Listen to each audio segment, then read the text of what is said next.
Hey guys! Now I know a lot of you will obviously know that I have a big interest in modifications, piercings and all that, but today I wanted to share with you my console collection because it is a big part of my life, so much so that I turned it into a business. And let's just go through a few of the consoles that I have in my inventory. 2 years ago is when I set up my business of this retro gaming hire stuff, and since then I've accumulated quite a few televisions, quite a few consoles, games, peripherals, controllers, etc. But today I wanted to go through a few of the consoles that I have. I've found most of them, some of them are still in storage, but this is a big chunk of what I own. Let's start off from the beginning, the Ace-tronic. I think this was released in 1979. I don't imagine a lot of you have seen this console before, but it comes with these doohickeys here. The kind of games it has on it is like Pong and tennis and very simple games like that. Each cartridge has a lot of different games on it, which you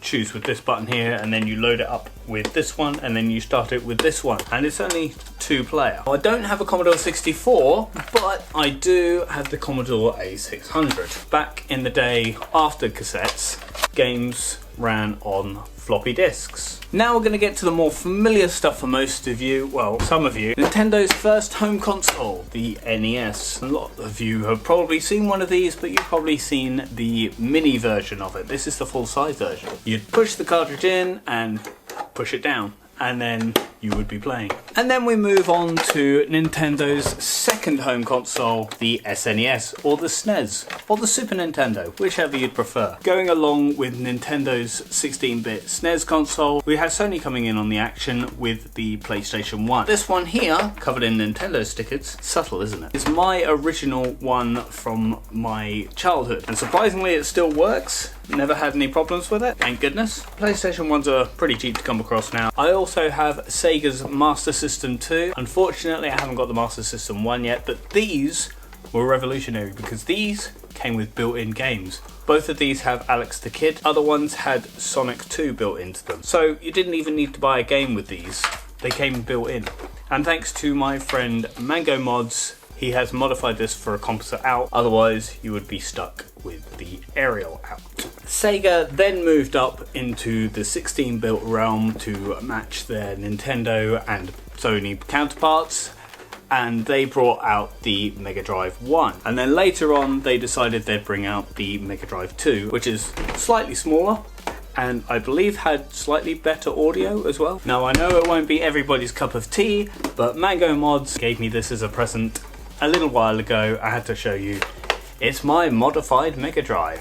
Well chuffed with that. Sega then decided that they'd like to diversify, and at the time they realised that cartridges couldn't hold a lot of data on them. CDs were definitely the future, which is why Sony did so well. So they decided that they would bring out the Mega CD. This is one version of it, which is the Mega CD 2. The Mega CD 1 fitted right underneath and worked more like an old school hi-fi with the CD tray spilling out at the bottom there.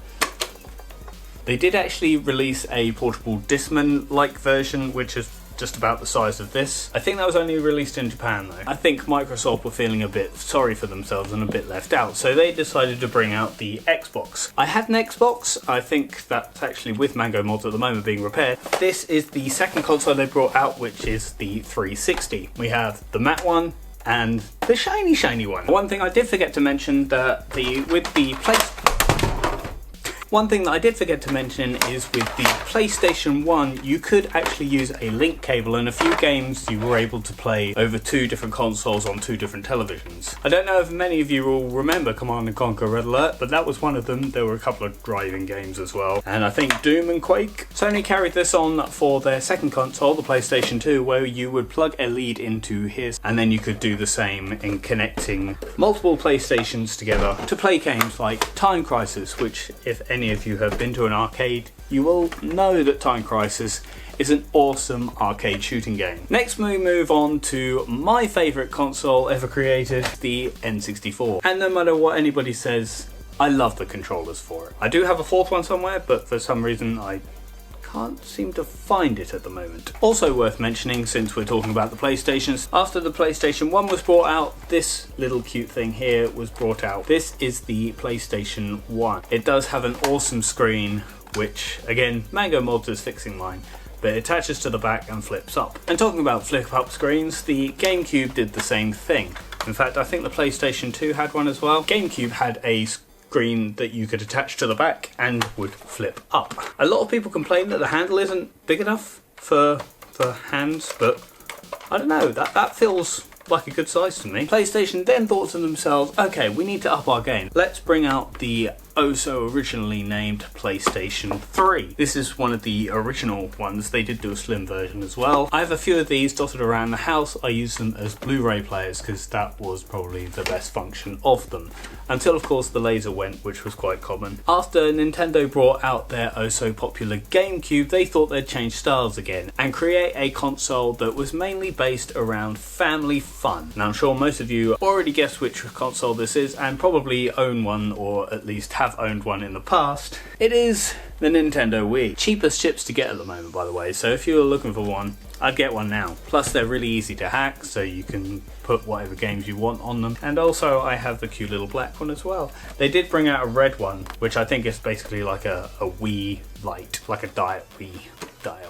The last console I'm going to show you today was when Nintendo jumped the shark a bit. They decided to create something called the Wii U. This console was not well advertised at all. In fact, most people thought that it was just a Wii, and it didn't help that you could use the Wiimotes and all the accessories that came with the Wii, but it's worked out to my benefit because they're pretty cheap to get at the moment. Unfortunately, if this thing breaks, then you are pretty screwed.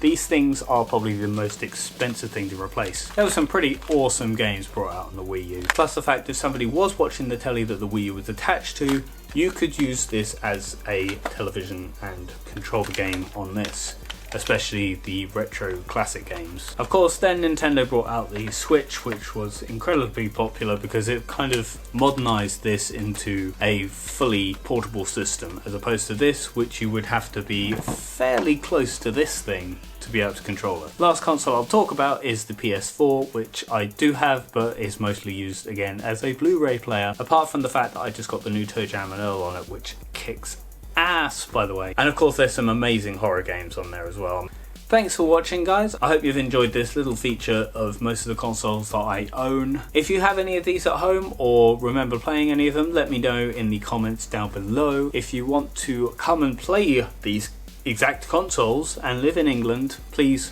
follow my page down below and keep an eye out where we are. We travel all over England, so we'll probably show up near to you soon. Thanks for watching, guys, and I'll catch you later. Bye bye!